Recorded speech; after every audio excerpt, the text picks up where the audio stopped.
கர்த்தராகிய இயேசு கிறிஸ்து சிலுவையில் பேச 3ஆம் வாக்கியம் தியானிப்போமாக. வாசிக்கலாம். லூக்கா 19ஆம் அதிகாரம் 26-27. அதற்கு அவன், உள்ளவன் எவனுக்கும் கொடுக்கப்படும். யோவான் 19:26-27.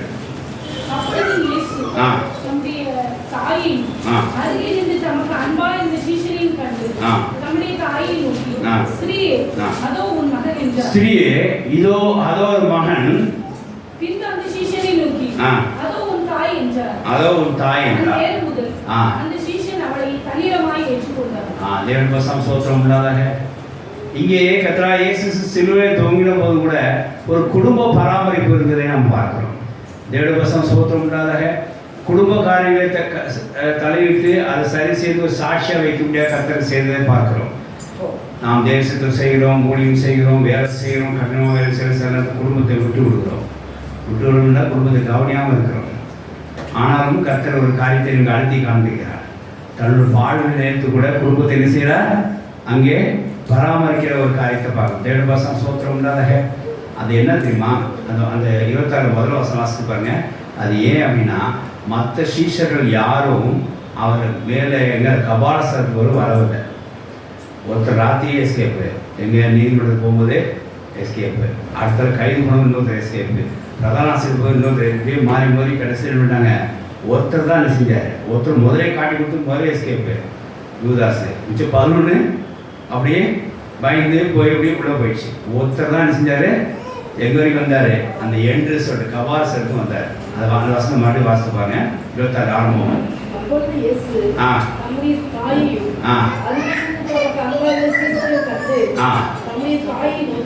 தேவனுக்கு ஸ்தோத்திரம். அருகாமையில் இருந்த அப்படி என்ன அர்த்தம்? சிலு வரைக்கும் சொன்னாங்க. அன்பா அது முந்தின வசனம் வாசிங்க. அப்படின்னா அவருடைய தாயும் சகோதரி கிளியாப்பு மரியாளும் அது வரைக்கும் வந்தாங்க. எதுக்கு வந்திருக்காங்க?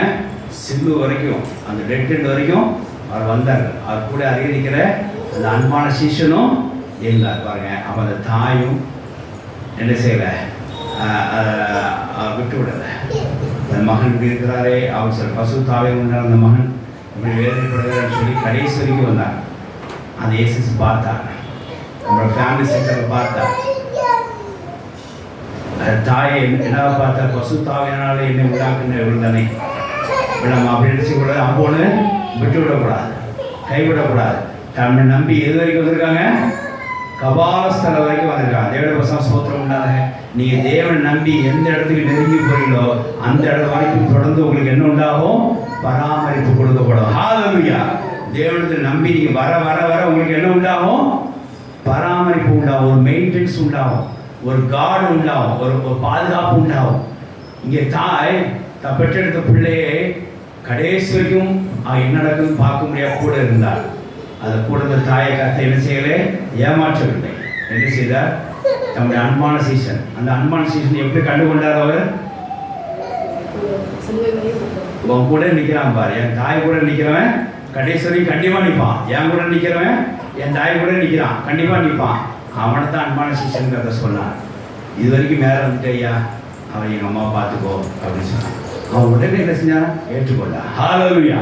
அப்போது குடும்ப காரியங்களை அவர் எதுவும் கைவிடாதபடிக்கு கர்த்தர் சாட்சியை காண்பிக்கிறார். இயேசு சாட்சியை சிலுவையில் காண்பித்தார். நீங்கள் நிறைய இடத்துல சில பேரண்ட்ஸ் மூலமாக, சில கவலை மூலமாக, சில ட்ரபிள் மூலமாக சில ஆட்கள் குடும்பத்தை விட்டு அப்படியே அங்கங்கே அறிந்து தெரியுது பார்க்குறோம். சில குடும்பத்துக்குள்ளாக இல்லைங்கிறதையும் பார்க்குறோம். சில குடும்பத்தில் இருப்பாங்க, கிறிஸ்துக்குள்ள குடும்பத்தில் இருக்க மாட்டாங்க. இப்படிலாம் இருந்துச்சு. அன்றைக்கி காரியம் என்னமா? கிறிஸ்துக்குள்ள அந்த குடும்பத்துமாய் கர்த்தர் என்ன செஞ்சார்? எல்லாத்தையும் என்ன செஞ்சார்? அரவணைத்தார். ஆக்சுவலாக அவர் 2 சகோதரர் இருக்கிறாங்க. யாருக்கு? இயேசு கிறிஸ்து யாக்கோபுக்கு சகோதரர் இருக்கார். கர்த்தர் அவரை சொல்லலை, இந்த அன்பான சீசனும் செஞ்சார். ஏன்னா அவர் அது வரைக்கும் வந்தார். அப்போ பாருங்க, கர்த்தருடைய இடத்துக்கு நீங்கள் போகிற வரைக்கும் அவருக்கு தேடி நீங்கள் வரணும். கர்த்தரை நம்பி விட ஒரு ஆள் என்ன செய்றீங்க? கைவிடவே போகிறதில்ல. ஹல்லேலூயா. இது ஃபர்ஸ்ட் பாயிண்ட். நீங்கள் அறிஞ்சிடலாம். தேவனை நம்பி போன தாயும் அவரோட அன்பான சீஷனும் பெரிய ஆசீர்வாதத்தை பெற்றுக்கொண்டார்கள். ஹல்லேலூயா. இயேசுவும் அப்புறம் கூட தேவனுக்கு ஸ்தோத்திரம் உண்டாக. இது முதல் பாயிண்ட். 2வது பாயிண்ட் என்ன தெரியுமா? அந்த நம்பி போன அவர்கள் கைவிடப்படவில்லை. அவங்களுக்கு பராமரிப்பு கர்த்தர் செய்தார், உண்டாச்சு. தேவனுடைய சோத்திரம் உண்டாக. அதாவது அவர் நம்பி போனவர்கள் கைவிடப்படவில்லை என்று சொல்லி பார்க்கிறோம். அந்த கைவிடப்பட அர்த்தம் என்னன்னா, கர்த்தர் அங்கே சரியாக குடும்பத்தை பராமரிக்க உள்ள காரியத்தை அங்கே ஏற்படுத்தினான்னு சொல்லி பார்க்கிறோம். ஒரு சாட்சியை கர்த்தர் நிறைவேற்றினார். 1:23 4-5-6 வாசித்து பாருங்க. இப்படி செய்யலன்னா உங்களுக்கு தண்டனை உண்டாகும் என்று சொல்லி போடப்பட்டிருக்கு. வாசிக்கலாம். குடும்பத்தை நீங்கள் சரியாக பராமரிக்கலைன்னா, குடும்பத்தை நீங்கள் சரியாக இன்வால்மெண்ட் ஆகலைன்னா, குடும்பத்து காரியங்களை நீங்கள் சரியாக செய்யலைன்னா உங்களுக்கு நிந்தை உண்டாகும் என்று சொல்லி போடப்படுங்க. வாசிக்கலாம். தன் சொந்த குடும்பத்தை நன்றாய் நடத்துகிறவன், தன் சொந்த குடும்பத்தை நன்றாய் நடத்துகிறவன், தன் பிள்ளைகளை சகல நல்லொழுக்கம் உள்ளவர்களாய் கீழ்ப்படிய பண்ணுகிறவருமாய் இருக்க வேண்டும். தமிழ் பிள்ளைகள் செய்யணும், கீழ்ப்படிந்த பிள்ளைகளாய் வளர்க்க வேண்டும். அடுத்தது, ஒருவன் தன் சொந்த குடும்பத்தை நடத்த அறியாதிருந்தால், நம்முடைய பிள்ளைகளையும் நம்ம குடும்பத்தையும் மனைவி பிள்ளையும் நடத்த ஒருத்தர் அறியாது இருந்தால் தேவனுடைய சபையை எப்படி விசாரிப்பான்? எப்படி சபைக்காரனை விசாரிப்பா, எப்படி நடத்துவான் போவான் என்று சொல்லி அங்க கேட்கப்படுது. வாசிக்கலாம். அவன் இருமாப்படைந்து அவன் தாந்தோணித்தனமா ஆயிடுவான். அவன் யாரும் கேட்கணும் போல அவசியம் இல்லை, நான் இஷ்டத்துக்கு செய்வேன், என் மனைவி பிள்ளைகளை கேட்கணும் அவசியம் இல்லை, அப்படி இருமாப்படைஞ்சு பிசாசரின் ஆக்கினையிலே பிசாசன் ஆக்கினையிலே விடாதபடிக்கு வித்தியாசமான சீசனா அவன் மாறிடுவான். அப்படி இருக்கக்கூடாது. பிசாசன் விழுந்து போற மாதிரி ஆகிவிடுறான். நிந்தனையிலும் பிசாசு கண்ணி விடாதபடிக்கு நல்ல சாட்சி பெற்றவர்களாக இருக்கணும். ஹல்லேலூயா. தேவனுடைய சோத்திரம் உண்டாதாக. சபையை பராமரிக்கிறவர் கண்டிப்பா குடும்பத்தை பராமரிக்கிறவர் இருக்க வேண்டும். அதே சமயம் நல்ல நற்சாட்சியுடனாக இருக்க வேண்டும். சொன்னா குடும்பத்தை செய்யணும், பராமரிக்கணும். வேலைன்னு சொல்லிட்டு குடும்பத்தை பார்க்காம இருக்கிறனால நீங்கள் ஒரு பெரிய வேலை செஞ்ச அர்த்தம் இல்லை. குடும்பத்து மேலே என்ன செய்யும்? Involve. You should spend time with a family. குடும்பத்தோடு சேர்ந்து ஒரு காரியத்தை செய்ய வேண்டும். குடும்பத்தோடு சேர்ந்து ஒரு இடத்துக்கு போய் வர வேண்டும். குடும்பக்காரங்களை விசாரிக்க வேண்டும். குடும்பத்துக்கு தேவையான கேட்க வேண்டும். ஒரு குடும்பத்தை விசாரிக்கணும். எப்படி நற்சாட்சி பெற்றிருப்பான் அவன்? சாத்தானோட நூதன வலையில் என்ன செஞ்சிருவான்? சாத்தானோட நூதன வலையில் என்ன செய்வான்? இந்த ஆக்கினையை விடுபடி அவன் என்ன செய்வான்? உங்களையும் இணைத்துக் கொள்வான். சாத்தான் அவனோட ஆக்கினையிலே உங்களோட சேர்த்து என்ன செய்வான்? இணைத்துக் கொள்ள. எப்போ தெரியுமா? நீங்கள் உங்கள் குடும்பத்தை விட்டு விலகி போகும்போது, நீ குடும்பத்தோட உங்களை பராமரிக்க போகும்போது. எனக்கு தெரிஞ்சு மெட்ராஸ் இருக்கிறார். என்ன செஞ்சாலும் குடும்பத்தோடு போவார். ஒரு இளநி வாங்குவார். சின்னதாக இருந்தாலும் சரி பெருசாக இருந்தாலும் சரி 6 பேரும் 6 இளநி வாங்குவார். எப்படி 6 இளநி வாங்குவார். ஒரு 2 ஆட்டோ பிடிச்சி காரில் போகிறது. ஒரே காரில் எல்லாமே போகிறது. சில பட்ஜெட் வந்து நியூ ஆட்டோ அவங்கள்ட்ட பிரிப்பாங்க. அப்படிலாம் கிடையாது. எங்கே போனாலும் ட்ரெயின் டிக்கெட் தான் ஒரே கோச், சாப்பிட்றா ஒரே டேபிள். ஒருத்தருக்கு முட்டை வாங்கினா எல்லாத்துக்கும் முட்டை, ஒருத்தருக்கு சாக்லேட் வாங்கினா பெரியவங்களும் அவங்களுக்கும் சாக்லேட் தான். ஒன்று வாங்கினா 6 வாங்குவார். 7 சோத்திரம் உள்ளாதாக பிரித்து வாங்க மாட்டார். குடும்பத்தை அப்படி பராமரிப்பார். 7 சோத்திரம் உள்ளாதாக நம்ம குடும்பத்துக்குள்ளே அப்படி ஒரு ஐக்கியம் இருக்க வேண்டும். நான் மட்டும் ஹோட்டலில் சாப்பிட்டு வரேன், நீங்களாம் வீட்டில் சாப்பிடுங்க அப்படின்னு ஒரு தலைமை சொல்லக்கூடாது. ஹோட்டலில் சாப்பிட முடிவு பண்ணிட்டு 4 பேரும் சேர்ந்து சாப்பிடுங்க. ஹல்லேலூயா. வீட்டில் தான் 4 பேரும் சாப்பிடுங்க. ஒருத்தருக்கு அப்புறம்னா 4 பேருக்கு அப்பளத்தை போட்டு சாப்பிடுங்க. ஒன்றுமே இல்லாமல் நீ அதை வச்சு நான் வச்சு அப்படி பிரிக்கக்கூடாது. குடும்பத்தை பராமரிக்க கற்றுக்கொள்ள வேண்டும். அதை தேவனுடைய நற்சாட்சி உண்டு. இங்கே சிலுவையிலே நான் இந்த இதில் காரியத்தை நீங்கள் 3ஆவது காரியம். ஃபஸ்ட்டு தேவனத்தை நம்பி வந்து உங்களுக்கு ஒரு ஆசீர்வாதம். இது ஃபஸ்ட்டு பாயிண்ட். ஏன்னா அந்த தாயும் யோவானும் நம்பி அந்த கபாசனைக்கு வந்ததுனாலே அவர்களுக்கு ஒரு ஆசீர்வாதம் உண்டாயிற்று. 2வது என்னன்னா அந்த குடும்பமே அவர்கள் பராமரிக்கப்பட்டது. தேவனுடைய தாயே அவர்கள் கொடுக்கத்தக்கதாய், அதாவது யாக்கோபுக்கு அந்த நிலைமை போகாமல் யோவானுக்கு அது கொடுக்கத்தக்கதாய் ஒரு ஆசீர்வாதம் அவர்களுக்கு உண்டாயிற்று. 3வது என்ன தெரியுமா? இதை நீங்கள் நம்ம வாழ்க்கை நடத்தை நம்ம கடைபிடிச்சே ஆக வேண்டும். என்ன அப்படின்னா, அந்த பாடலும் இயேசு கிறிஸ்து தன் குடும்பத்தை பராமரித்தார். ஹல்லேலூயா. சிலுவை பாடலும் இயேசு என்ன செய்தார்? சிலுவைக்கு போய் தன் குடும்பத்தை என்ன செஞ்சார்? கைவிடவில்லை. அவர் அதுக்கு பராமரிக்க காரியத்தை ஈடுபட்டான்னு சொல்லி பார்க்கிறோம். நமக்கு எவ்வளவோ கஷ்டம் வந்தாலும் எவ்வளவோ துன்பம் வந்தாலும் குடும்பத்தை விட்டுறாதீங்க. குடும்பத்தோட இன்வால்வ் ஆகுங்க. என்ன குறை இருக்குன்னு கேளுங்க. நான் என்ன தப்புன்னு கேளுங்க. நீ என்ன தப்புன்னு சரி பண்ணுங்க. குடும்பத்தை பராமரித்து கர்த்தர் வரும் வரைக்கும் நீங்க சாட்சியா குடும்பத்தை நிலைநிறுத்துங்க. ஹல்லேலூயா. நீங்க ஒரு குடும்பத்தை தான் சரியா பராமரிக்கிறவன் ஒரு சபையை கரெக்டா கண்காணிக்கிறவன் அர்த்தம். நீங்க ஊழியக்காரன் இருக்க மாட்டீங்க, நீங்க விசுவாசி தான். ஆனா குடும்பத்தை பராமரிக்கிறவன் என்னவா எதுக்கு ஈக்குவலா இருப்பான்?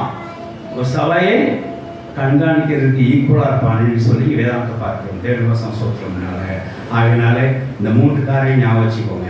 தேவனத்தை நெருங்கி போக உங்களுக்கு ஆசீர்வாதம் உண்டு.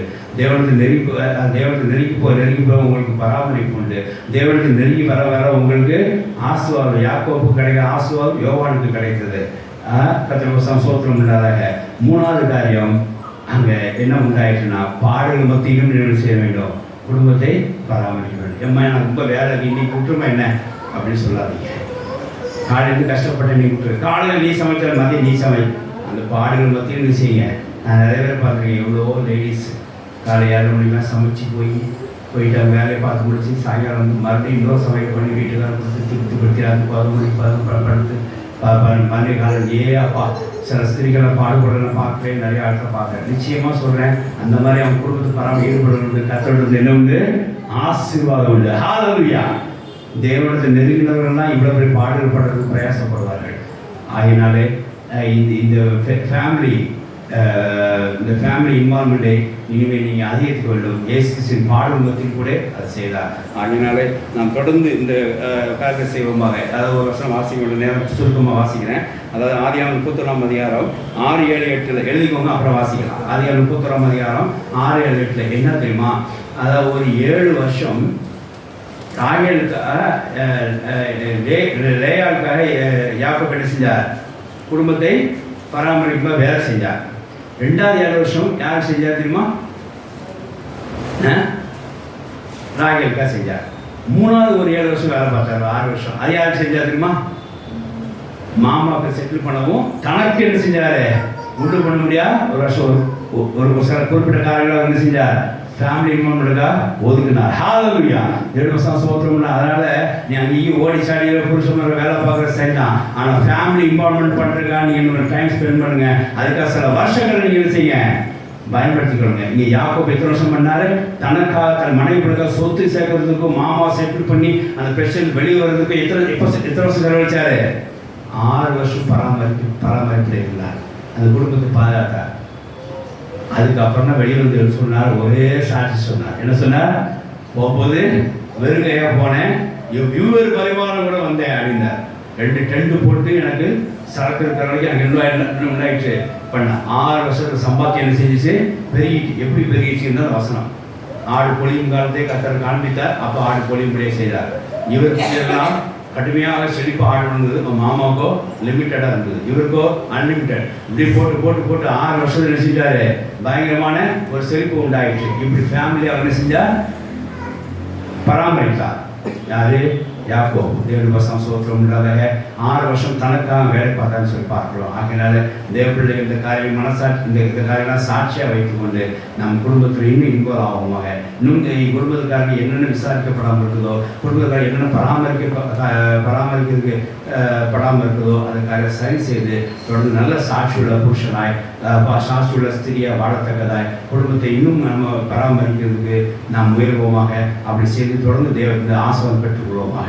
இந்த காரியம் நீங்கள் இந்த எப்படி சரியாக பராமரிக்க முடியும் அப்படின்னா, நீங்கள் இன்னும் தேவனிடத்தில் போனாலும் அந்த குடும்பம் என்ன செய்யாது, பராமரிக்கும். குடும்பமாய் ஆலயத்துக்கு வர வேண்டும். அங்கே பாருங்க, அது மரியாள் வந்தா, அவங்க தங்கச்சியோட சேர்ந்து வந்தாங்க. அந்த மரியாள் வந்தாங்க, இயேசுவின் தாயும் இருந்தாங்க. ஆனாலும் இந்த குடும்பம் என்ன செஞ்சது, அந்த நெருங்கி வந்த அந்த குடும்பத்துக்கு அந்த பராமரிப்பு கொடுக்கப்பட்டது. நெருங்கி வந்த யோவானுக்கு அந்த பராமரிப்பு கொடுக்கப்பட்டது. எல்லா சீசருக்கும் இல்லை. ஆக தேவனுடைய ஸ்தோத்திரம் உண்டாக. இங்கே நம்ம அறிந்து கொள்ள காரியம்னா, ஃபஸ்ட்டு பாயிண்ட், குடும்பஸ்தர்கள் இன்னும் அதிகமாக தேவனிடத்தை நெருங்கி வர வேண்டும். அந்த நெருங்கி வரும்போது அவர்களுக்கு ஒரு ஆசீர்வாதம் உண்டாகும். நெருங்குவர்களுக்கு 3வது பாயிண்ட், அவர்களுக்கு பராமரிப்பு உண்டாகும்.